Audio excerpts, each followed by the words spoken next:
Right, welcome back. I said we'd have some odd little ones, didn't I? This is going to be short because it's very simple. This is Vlad Tepez again, the return of Vlad Tepez, or sure it's Tepez. And there he is, looking very calm and in control. It's an odd little figure. I was looking, I wanted something that would honour the guy more than the Revel monogram suit of armour that I'd made and put Nosferatu's head on. That really didn't get us very far in terms of Vlad, the real thing. He was a noble and very intelligent man. So instead I went hunting for something, and there's a lot of rubbish and there's a lot of expensive rubbish, but this was the best of a bad bunch, really. I didn't want him like an action figure, because he's not really. Well, seems to have been in plenty of battles and probably got killed in one, but he's more about power, and I wanted something that summed that up. And this is moderately authentic. It's based on a work of art. There's a portrait of him which is somewhat later, but a lot of these things are based on earlier pictures that are lost, so it's not a kind of just total fantasy, I'm sure. And then there's I think there's another one where he's in full gear like this, but it's somewhat later. Anyway, this is approximately what Vlad would be like sometime in the first half or mid 1400s. Whoops, I'm making a mess of this now. No, I just put it on a tripod for once and then I've gone and dropped it.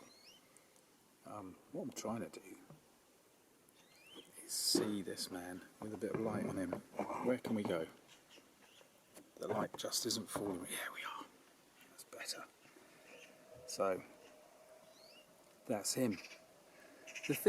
The other thing about it is it's laser, you know, whatever it is, is printed layer by micro layer.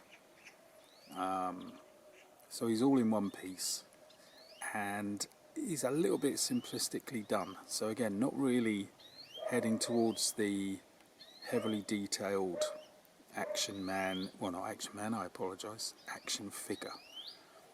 You know, all go swinging a sword, kicking somebody with the other leg, all of that kind of thing. This is a commander with a lot of authority, standing, because he doesn't have to go running and jumping. There's other people to do that for him, which means it looked a bit like a statue. So I thought, given the kind of shallow nature of a lot of the detail, let's have a look at that. There's a crucifix around his neck, which is hardly there at all. And given the slightly blandness of his armour, I thought, well, what I really want is a statue, not a figure for wargaming or something. So I thought, why don't I paint it bronze? So here we are. There's a black undercoat, there's a very, very dark brown layer on top, and then I added some green from a pot, a Revel pot that's called bronze green. You can see it best on the back, although it's very hard to see. And it's gone a bit two-tone because I've then layered over the top. Not bronze, because I don't find the pots of bronze are actually very accurate to a well burnished piece of bronze. Instead, I've got a bit of gold and mixed a bit of yellow in it. And that way we get a slightly more appropriate shade.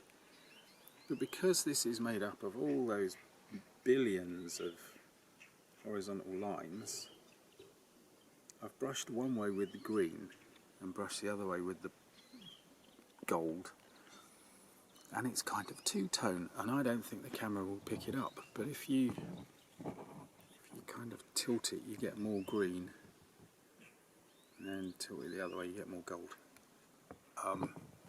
Which I wondered if that would happen. I can't say I'd planned, but I'd planned to experiment, let's say. And consequently, it worked out all right. So I am actually pleased with this. This is what I had in mind because I want a statue. And he's all right, you know. He's all right. I can be friends with this fella. So there he is, on the bedside cabinet, sitting next to me every night. What I need, obviously, is a cuddly, or as they say now, plushy Vlad the Impaler. Bet you can get one. Mini Meltdown has got a cuddly lava lamp and the whole planet Earth as a stuffed friend. So if you can get them, you can get Vlad the Impaler, I'm sure. Vlad Tepez, I mean. As for the base, painted it red and then just dry brushed a bit of gold over because it's not a very consistent pattern. There's two panels, they alternate, they're not very deep, none of that. So it's kind of saying to me, don't go over the top with this. And there we have him, Vlad, again. I think the phone's ringing. Thanks for watching, see you again soon.